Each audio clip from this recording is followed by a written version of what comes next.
땅의 자연은 저마다의 이야기를 품고 있습니다.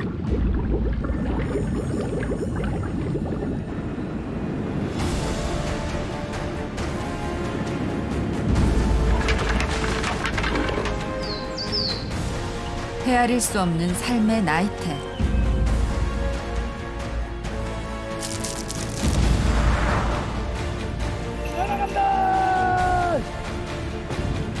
시간은 흘러가는 것이 아니라 쌓이는 것이죠.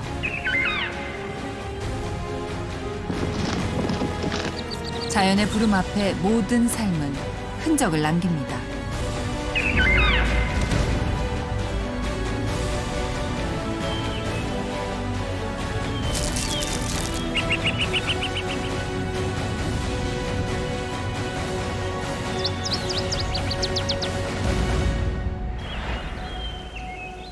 오래된 믿음이 쌓인 특별한 공간, 특별한 이야기의 비밀을 찾아가고자 합니다.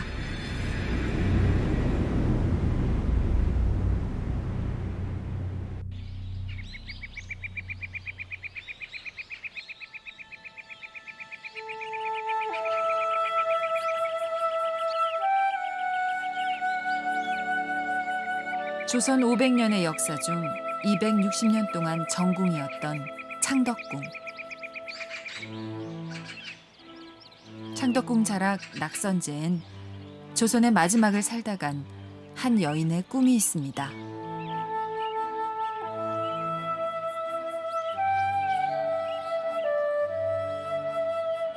비운의 덕혜옹주.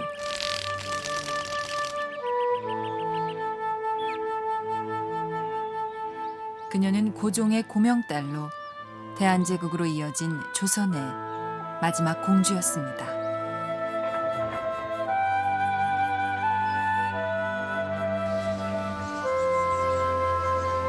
하지만 겨우 14살 어린 공주는 일본에 끌려갔고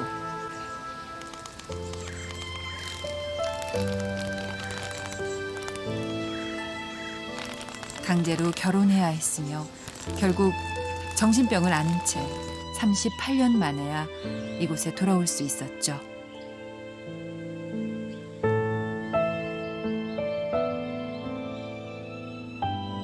전하, 보고 싶습니다. 이곳에서 살고 싶어요.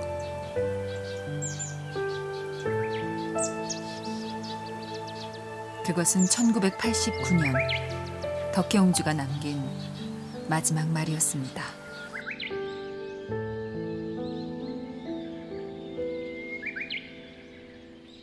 이국을 떠돌아야 했던 덕혜옹주가 그토록 꿈꾸고 그리워했던 창덕궁은 어떤 모습일까요?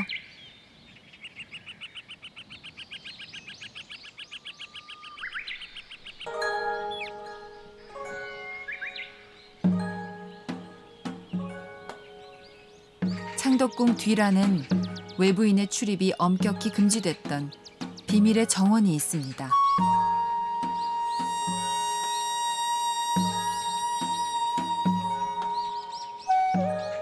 왕을 비롯하여 왕비와 왕세자가 종종 찾아와 자연을 벗하며 휴식을 취하던 곳이죠.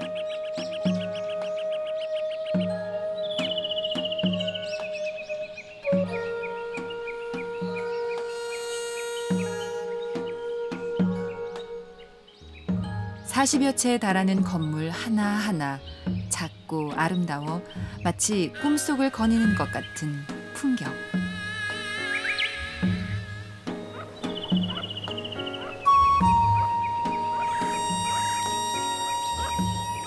이런 화사한 자연이 있었기에 심지어 침실에 들짐승이 들어도 왕비는 너그럽게 받아들였습니다.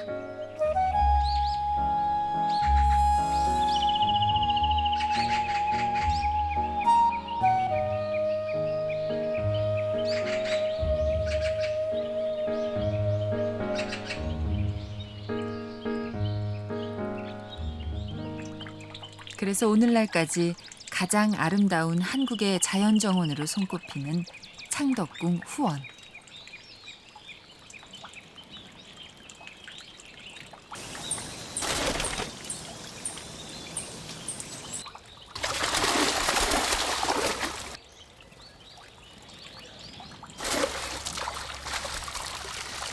후원은 모든 생명을 존중하고 받아들여 함께 살고자 했던 왕과 왕비의 배려였습니다.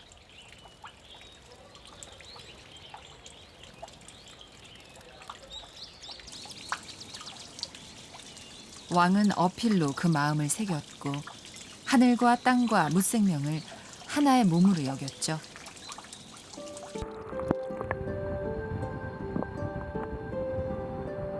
그것은 어떤 미물도 귀하지 않은 것 없고 배우지 못할 게 없다는 겸손이었습니다.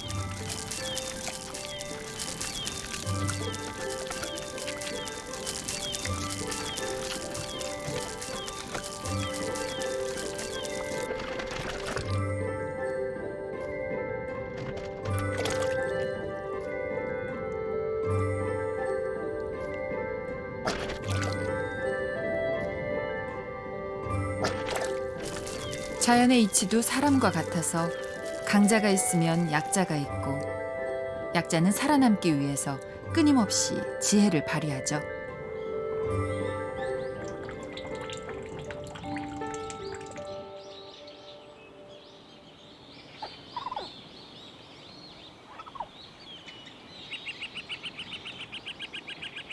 봄의 숲은 삶이 그려낸 무늬로 가득합니다.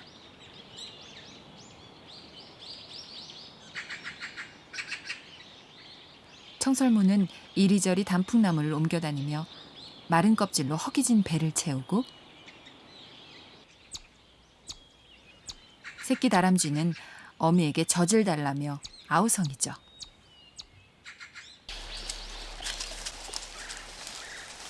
하지만 쉬 젖을 물리지 않고 나무를 옮겨다니며 새끼들을 유인하는 어미.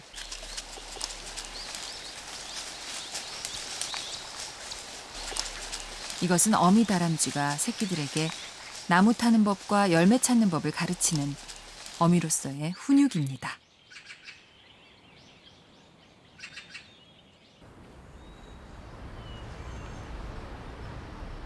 궁궐의 삶도 다르지 않았습니다.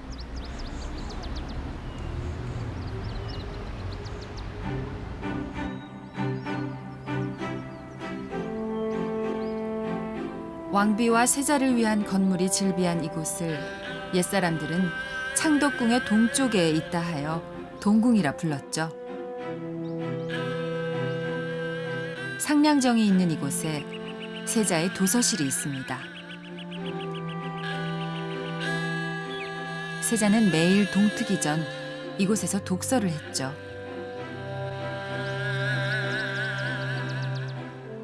그리고 20명에 달하는 스승들로부터 잠들기 전까지 강도 높은 교육을 받았습니다. 만물의 이치를 알고 세상을 균형 있게 봐야 한다는 것이 세자가 배운 제왕학의 핵심이었죠.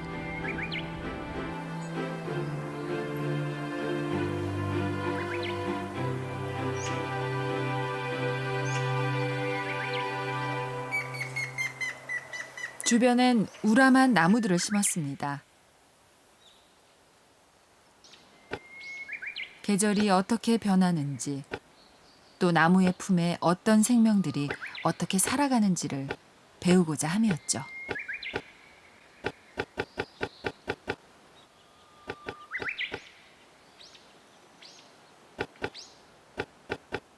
세자의 도서실을 가장 가까이서 지킨 나무는 배나무였습니다.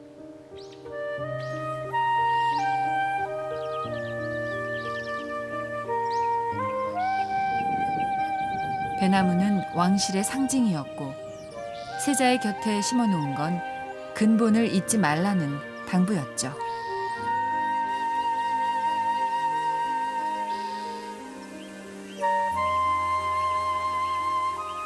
그렇게 세자의 글 읽는 소리를 들으며 살아왔을 400년 돌배나무.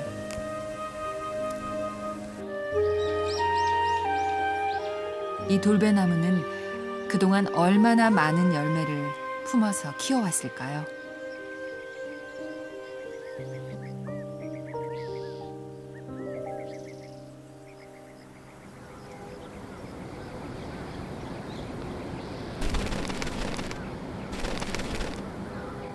딱새 한 쌍이 돌배나무와 세자의 도서실이었던 승화루 밑을 번갈아 부지런히 오갑니다.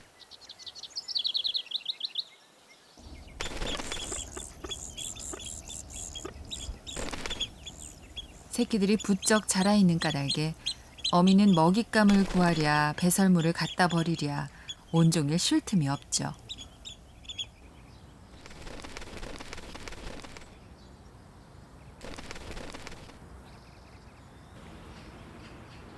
그러나 어미는 언제까지고 마냥 품에 끼고 살 수 없다는 걸 잘 알고 있습니다.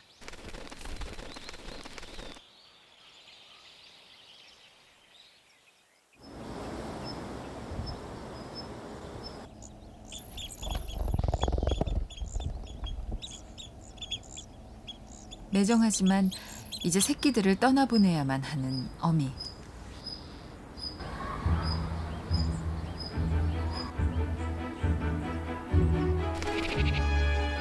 어미의 독촉에 드디어 새끼들이 용기를 냅니다.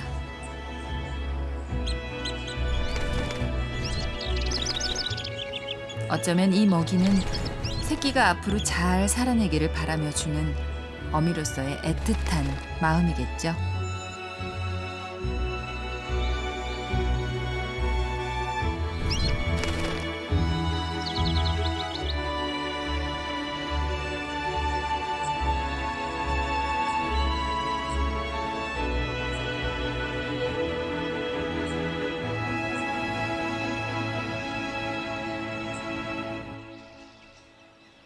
학업을 마치고 창덕궁의 주인이 된다는 건 왕이 됐음을 의미합니다. 이런 과정을 거친 조선의 왕은 모두 27.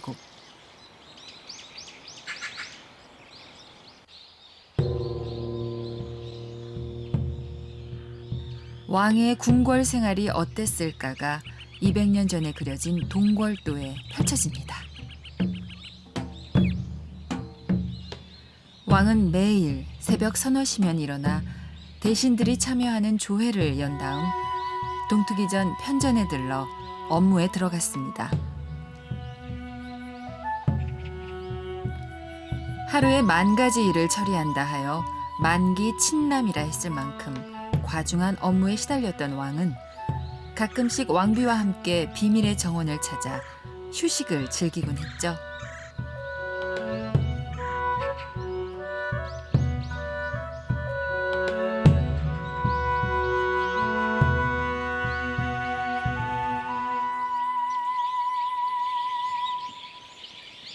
이곳에 왕비를 기억하는 한 그루의 나무가 있습니다. 400년 수령의 뽕나무. 이 오래된 뽕나무는 과거 왕이 왕비를 위해 직접 심도록 명하여 오늘에 이르렀죠.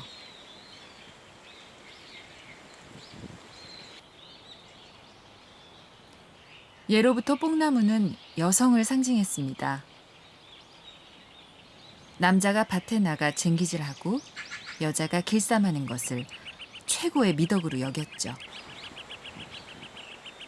그래서 매년 음력 3월이면 왕비는 내외의 명부를 거느리고 이곳을 찾아 친잡례를 행했습니다.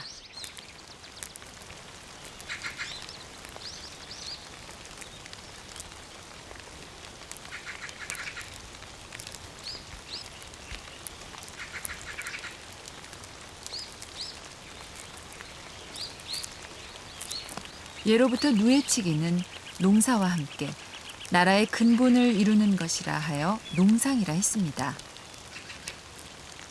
그만큼 누에치기가 중요했기에 왕비가 친잡례를 행해 모든 여성들에게 모범을 보였던 것이죠.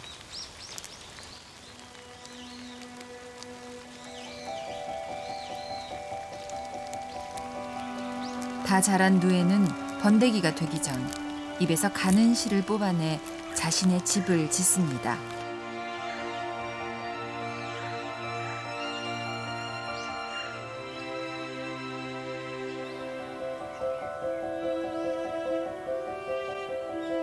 그리하여 사흘에 걸쳐 쉬지 않고 누에가 짓는 집을 고치라 하죠.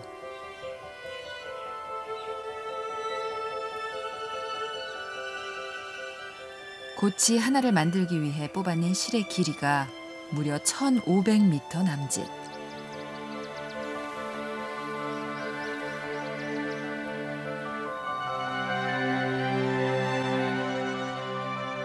이것이 바로 비단의 재료인 명주실입니다.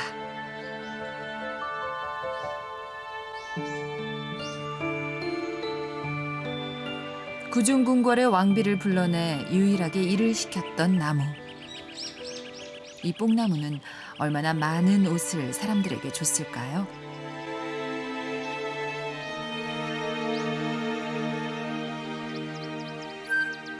(700년) 수령의 이 향나무는 얼마나 많은 제단의 향불로 타올랐으며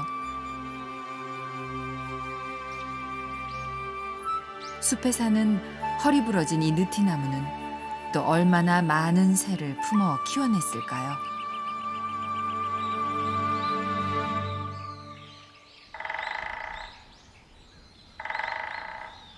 생명의 어머니인 숲.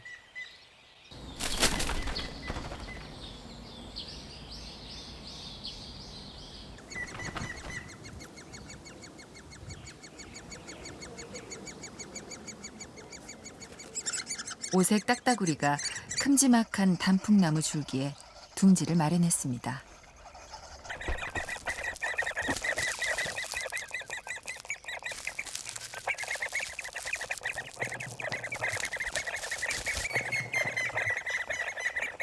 오색 딱따구리가 단풍나무에 둥지를 트는 것은 줄기가 매끄러워 누룩뱀이 쉽게 타고 올라올 수가 없기 때문이죠.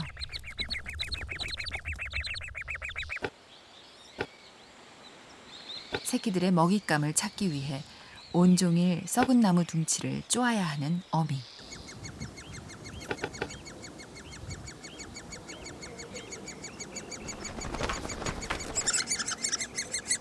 어미의 기척이 들리자 새끼들이 먹잇감 경쟁을 벌입니다.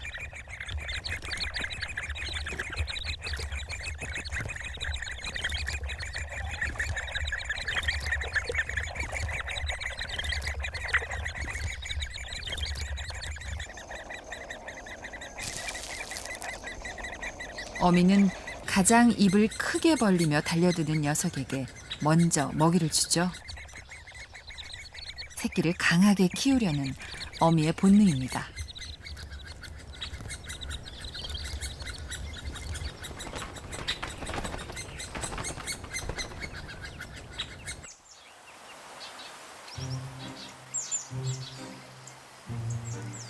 담장 하나를 사이에 두고 울창한 숲과 마주하고 있는 창덕궁.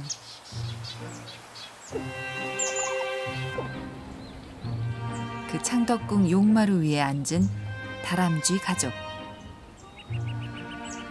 궁궐은 지엄한 곳이었지만 왕비에게 이 지엄함보다 더 중요한 건 자식을 낳아 대를 잇는 것이었겠죠.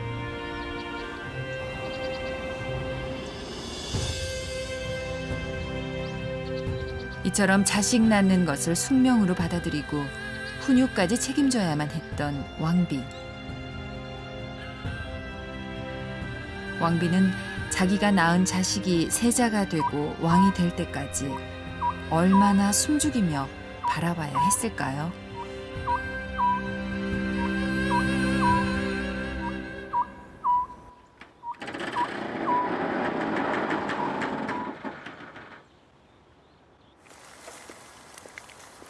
깊은 밤, 비밀의 정원으로 가는 문이 열렸습니다.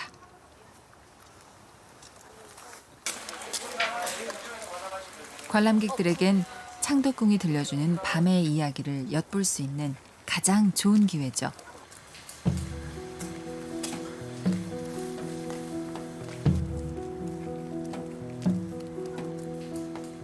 아무리 지체 높은 대신이라도 감히 숨조차 크게 내쉬지 못했을 인정전의 뜰.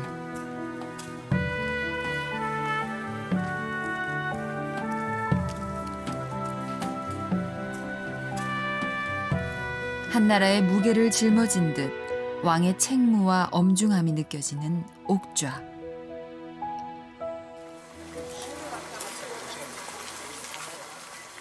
그리고 만기 친남에 지친 왕이 잠시 왕관의 무게를 내려놓고 걸었을 고요한 숲.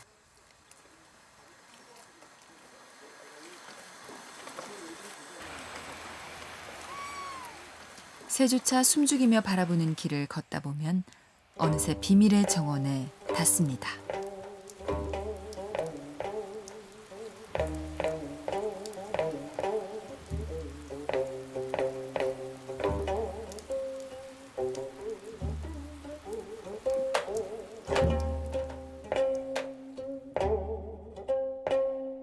오로지 왕과 왕비만을 위해 만들어진 정원.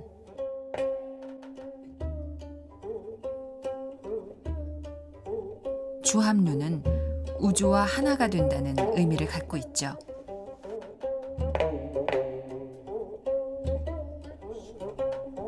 모든 별들이 북극성을 중심으로 돌듯이 왕을 중심으로 세상이 돌아간다고 믿었죠. 그래서 왕은 물론 왕제를 생산해야 하는 왕비의 책임은 너무나 막중했습니다.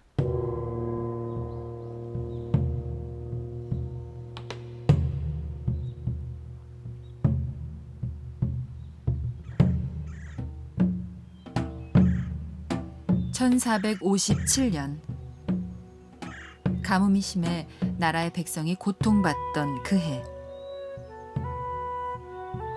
세조는 편전의 신하들을 모아놓고 신숙주와 정인지에게 이렇게 말합니다. 사람이 모르는 것을 미물이 먼저 아는 것도 있다.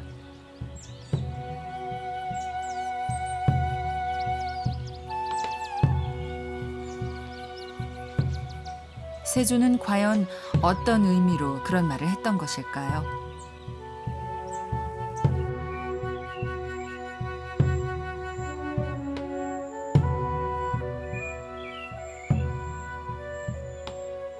여름이 다가오자 경쟁에서 낙오한 열매들이 생깁니다.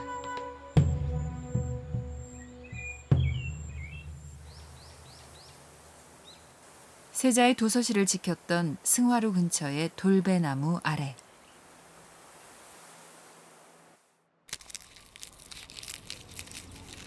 공주개미와 수개미들이 혼인 비행을 위해 굴 밖으로 나옵니다.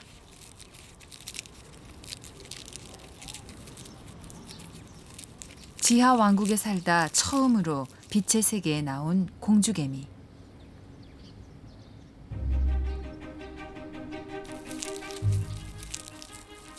공주개미가 필사적으로 높은 곳을 향하는 것은 멀리 날기 위한 도움닫기입니다.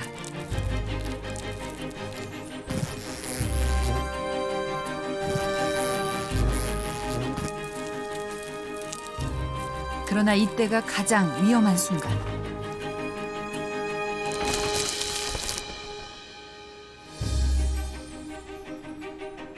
태어나자마자 평생 일개미의 시중만을 받고 자랐던 공주개미는 오로지 이 한 번의 비행을 위해 날개를 가졌죠.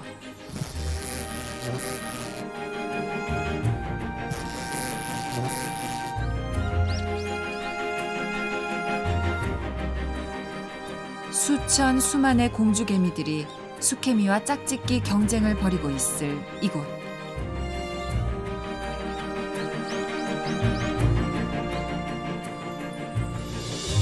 그렇게 엄청난 경쟁을 뚫고 사선을 넘어왔다 해도 안심하긴 이릅니다.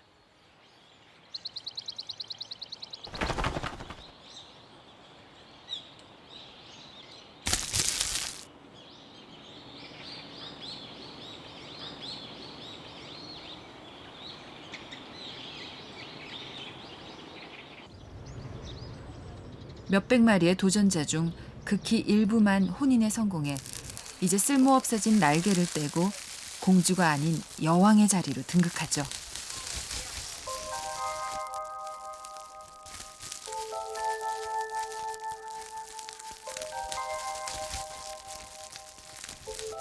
그러나 여왕개미는 고독이란 숙명을 받아들여야 합니다. 이 어둠의 궁궐에 다시 갇혀 산란을 하고 아래서 일개미가 태어날 때까지 아무것도 먹지 않고 견뎌야 하죠.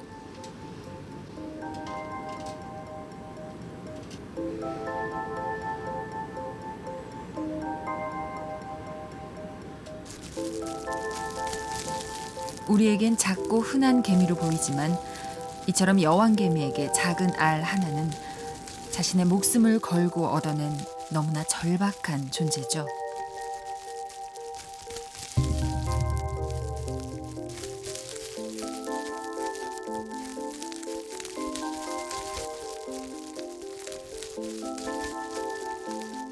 그래서 일개미가 태어날 때까지 어둠의 동굴에서 몸이 바짝바짝 말라가는 여왕개미.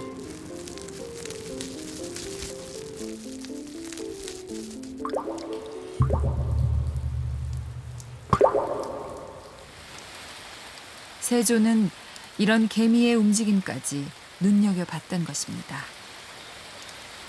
내가 떼지어 있는 개미를 봤는데 과연 비가 왔다.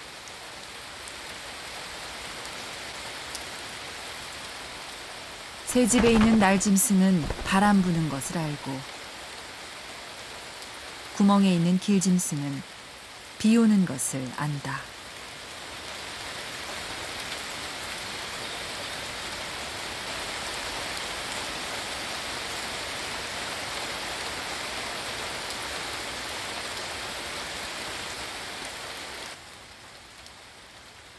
비 내리는 것을 보고 왕이 기뻐하며 지었다는 후원의 희우정.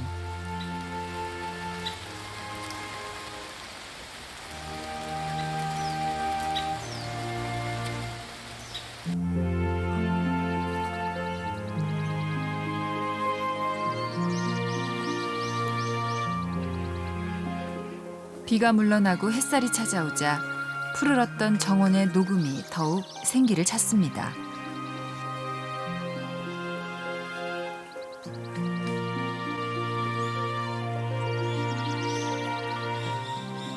구중궁궐을 벗어나 생명의 일렁임이 가득한 이 비밀의 정원을 걸을 때 왕비는 무슨 생각을 했을까요?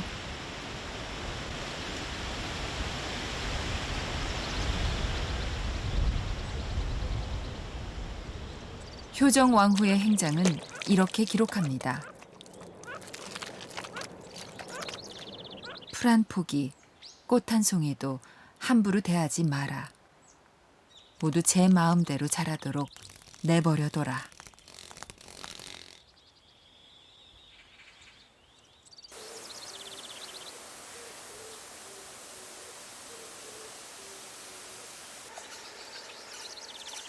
왕비가 친잡내를 행했던 뽕나무는 올해도 어김없이 탐스런 오디를 달았습니다.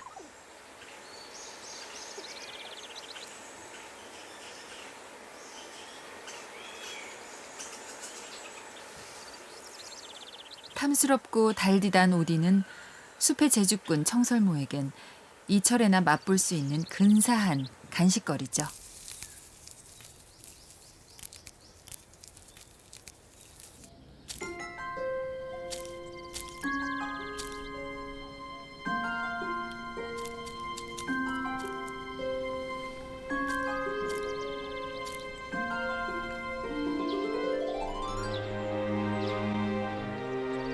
한 그루의 나무는 이렇듯 때로 놀라울 만큼 크고 아름다운 기적을 만들어냅니다.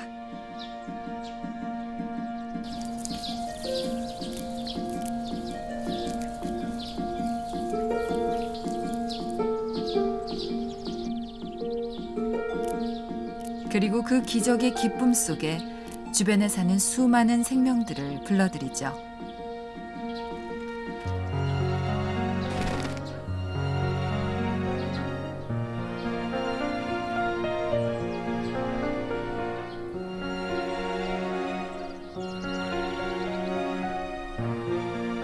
바람 속에 섞여 있는 달콤한 오디향에 이끌려 이곳까지 찾아온 너구리.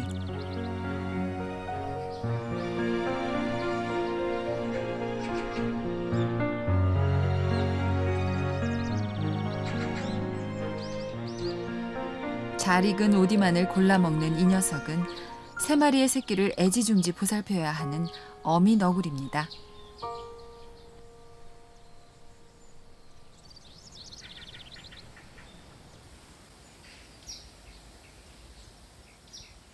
수컷이 종종 멀리까지 먹잇감 사냥을 나가면 암컷은 이렇듯 새끼들과 함께 시간을 보내며 보호자로 살아가죠.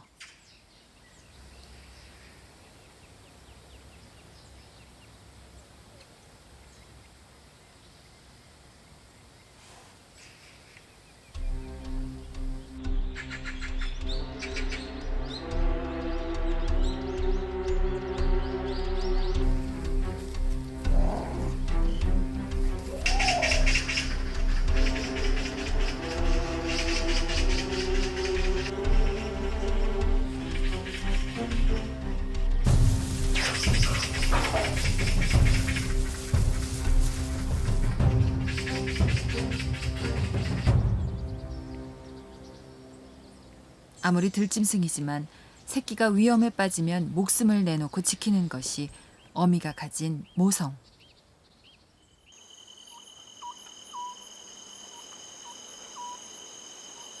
성종실록은 모성을 이렇게 기록합니다. 하물며 새, 짐승 같은 미물도 그 자식을 사랑할 줄 모르는 것이 없으니 이것이 자연의 이치다.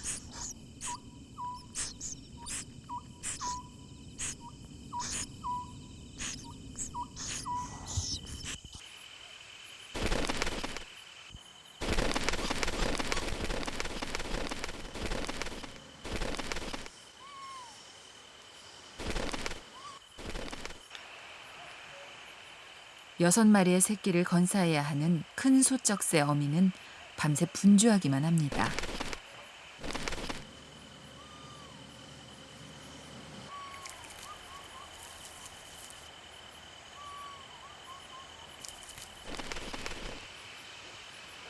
이는 부화한 새끼들이 둥지를 떠날 때까지 20일 동안 매일 반복되는 일상이죠.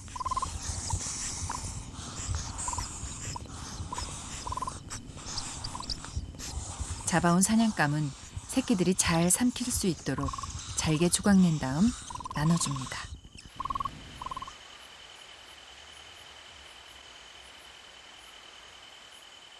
새끼들에게만큼은 애틋하게 작동되는 모성의 힘. 이것이 비밀의 정원에 남아있는 살아있는 본능입니다.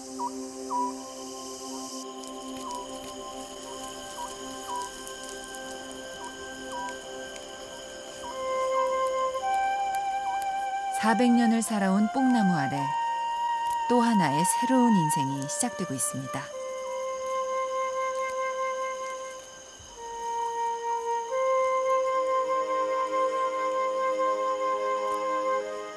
뽕나무 뿌리에 의지해 오로지 이날만을 위한 인고의 시간을 견뎌왔을 매미.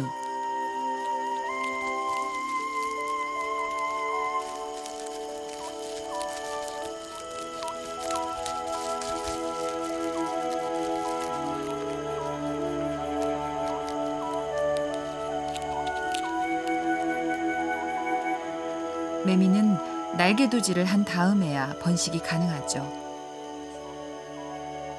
그래서 날개도지는 매미가 반드시 거쳐야 하는 일종의 성인식입니다.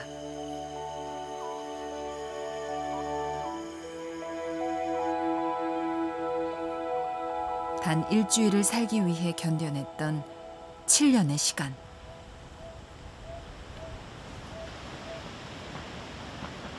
왕의 길도 그러했습니다. 숙종의 아들이었지만 무술이 출신 어머니를 뒀기에 매번 독살설에 시달렸던 영조는 누구보다 생명의 소중함을 강조했죠.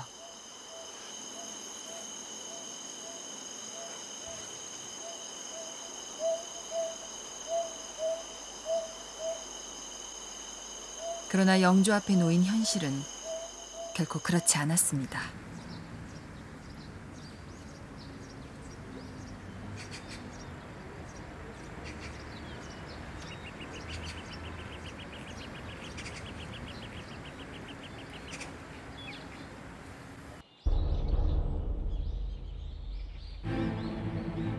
1762년 음력으로 5월 14일.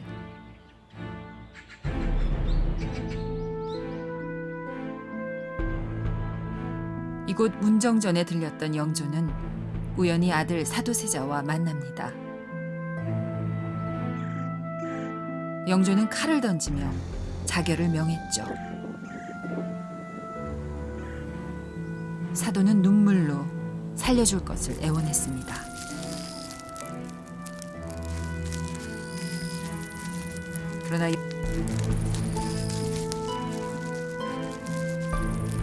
그러나 영조는 사도를 뒤주에 가둔 다음 직접 못을 박았죠. 권력을 두고 벌어진 당파 싸움의 결과는 이렇듯 모질고도 비정한 것이었습니다. 뒤주에 갇힌 채 선인문 앞에 끌려온 세자 사도.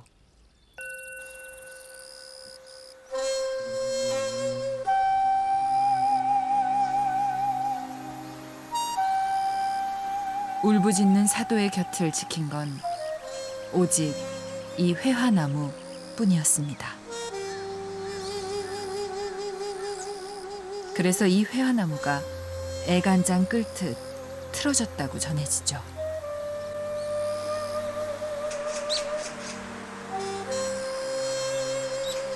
그렇게 물 한 모금 먹지 못한 채 장렬하는 태양 아래서 무려 여드레.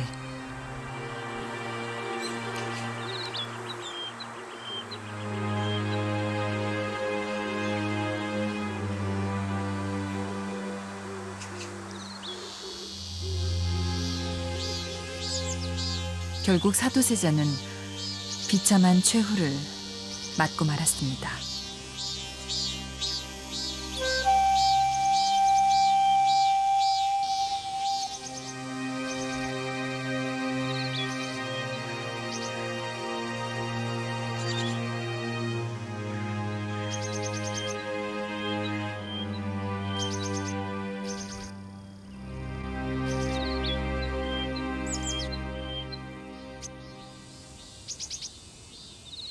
얼마나 많은 왕자들이 미래의 성군을 꿈꾸며 이 도서실에 들어와 학업에 정진했을까요?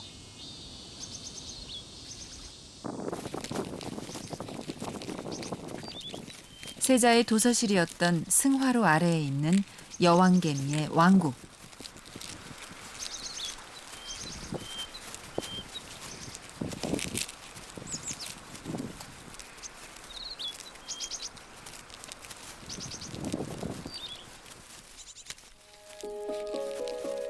그동안 여왕개미는 굶주림 속에서도 부지런히 알을 낳아 애지중지 돌봐왔죠.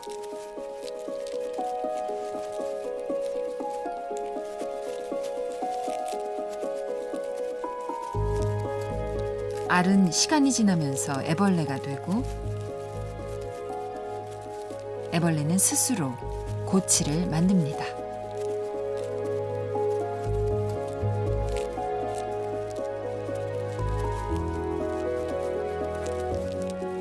스스로 고치를 찢지 못하는 새끼를 도와주는 여왕개미.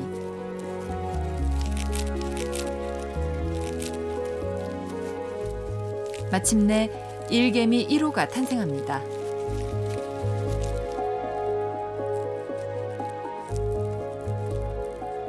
일개미는 태어남과 동시에 여왕개미로부터 영양을 공급받고 이 냄새를 기억하죠. 이 냄새는 여왕에 대한 절대 복종의 징표이기도 합니다.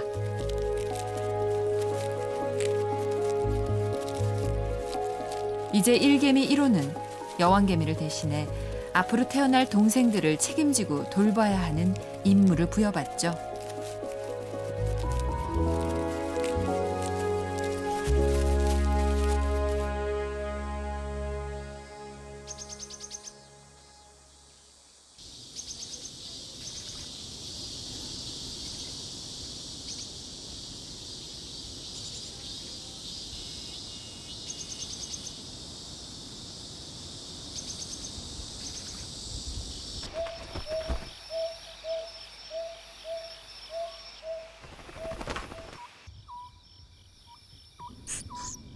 큰 소쩍새의 새끼들도 이제 둥지를 떠날 때가 됐습니다.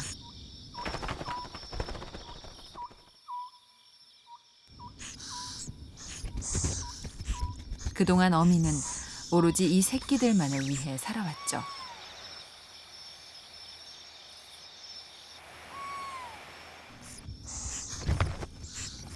먹이를 통해 어미로부터 매일 생존법을 훈육받았던 새끼들.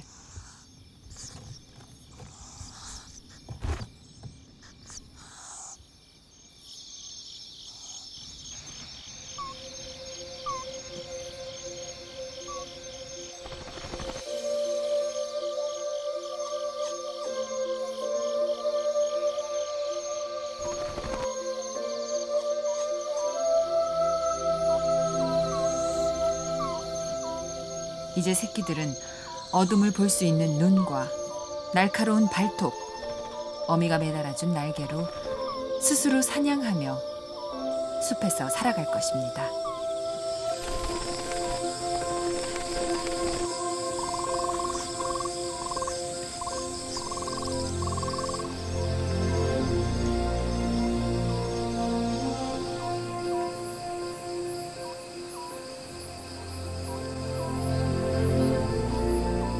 세상의 이치가 그렇듯 대를 잇고 후세를 양육하는 것은 왕관의 무게만큼이나 막중했습니다.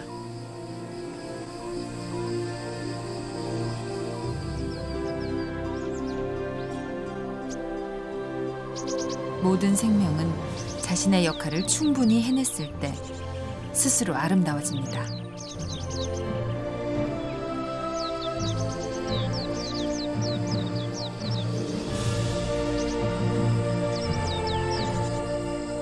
한번 궁궐에 들어오면 죽어서야 나갈 수 있었다는 왕비의 일생.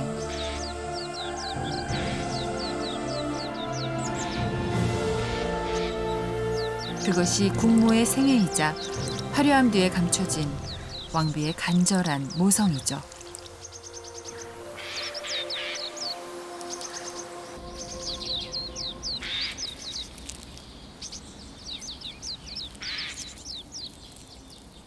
청설모는 날이 곧 추워질 것을 알고 있습니다.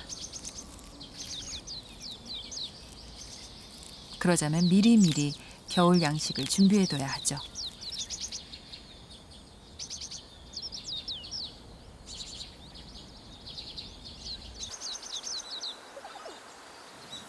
지난 계절 열매를 달아 수많은 생명을 품어왔을 나무.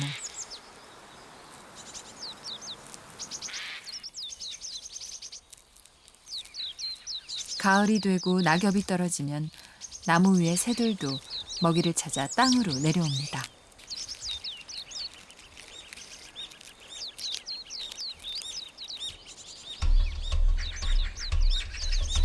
이때가 새들에겐 위험한 순간이죠.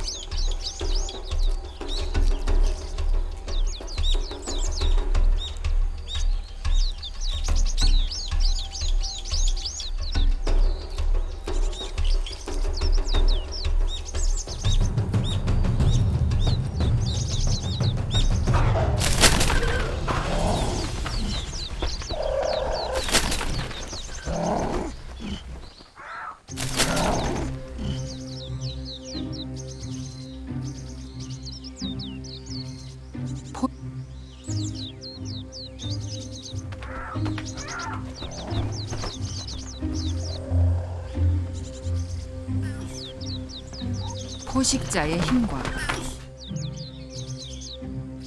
약자의 두려움.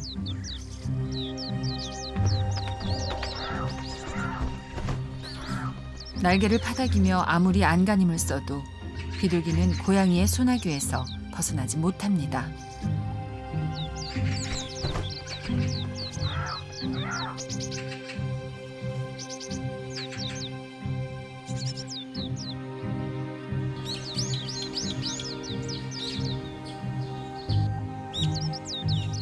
이렇듯 평화로워 보이지만 늘 강자와 약자가 공존하는 냉혹한 숲의 세계.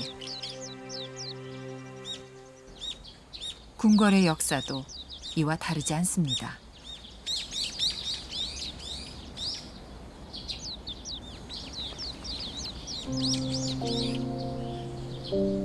세자의 도서실 승화루 아래에 터를 잡은 낙선제.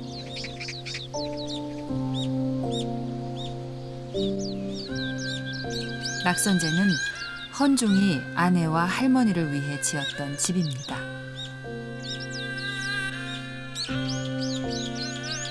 그러나 이곳의 마지막을 지킨 사람은 덕혜옹주였죠.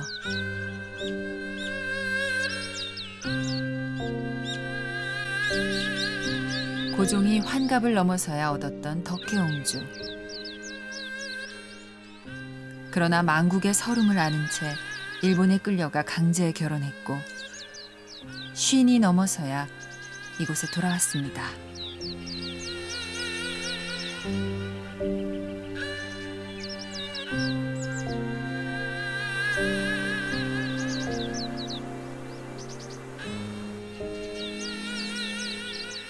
그리하여 덕혜옹주는 1989년 세상을 뜰 때까지 이 감나무를 바라보며 아버지 고종과 오빠인 순종을 그리워했다고 전합니다.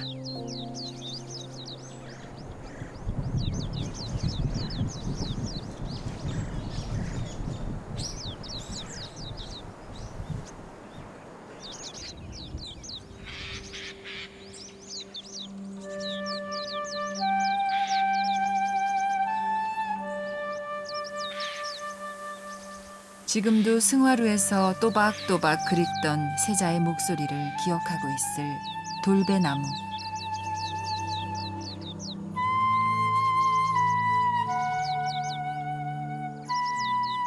봄이면 내외 명부를 데리고 건너와 친잡례를 행하던 왕비의 얼굴을 기억하고 있을 뽕나무.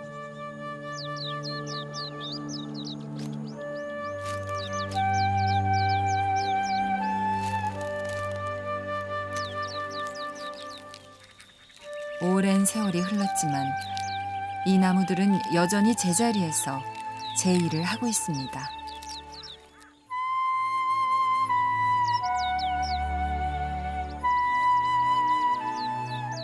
겨울이 가까워지면 이 뽕나무는 자신의 몸 한쪽을 내줘 또 다른 생명을 품기 시작하죠.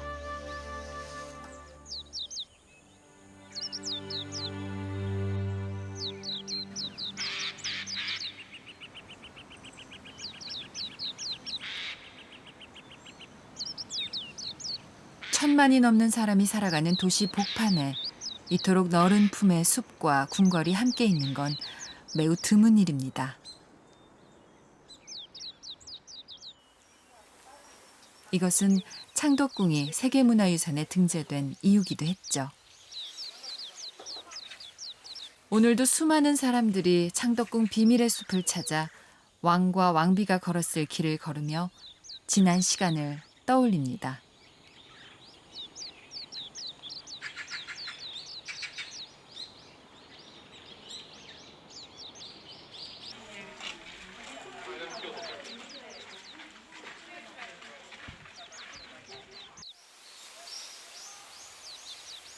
효명세자가 아버지인 순조를 위해 건립했다는 연경당.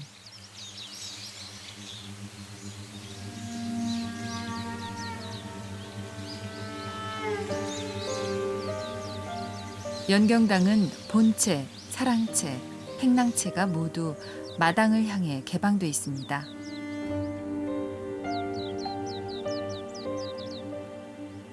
백성들의 공연을 보고 싶었고 자연을 불러들이고 싶었던 왕의 마음 때문이었죠.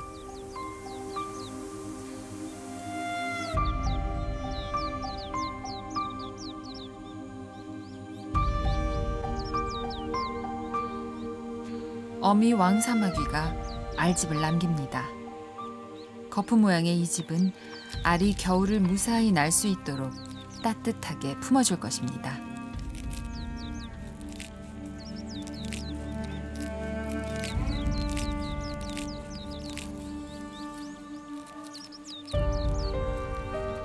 필사적으로 벽을 붙잡고 자신의 임무를 끝마친 어미 왕사마귀.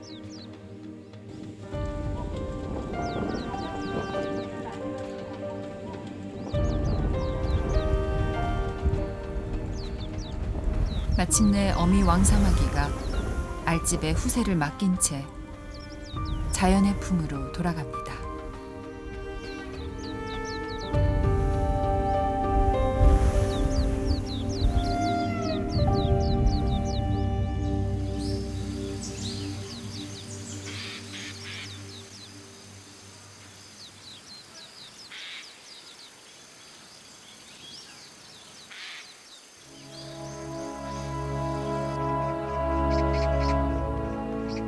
자연은 늘 서로를 품고 품을 때 아름다워집니다.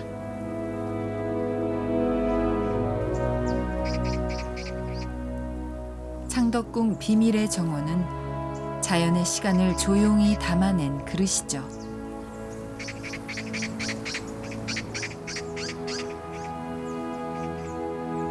역사란 과거를 보는 창이지만 지금의 우리를 보는 거울이기도 합니다.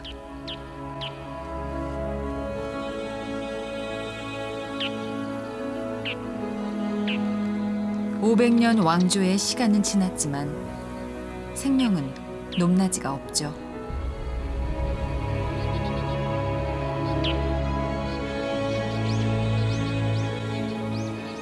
창덕궁은 모성의 힘이 만들어낸 시간의 숲입니다.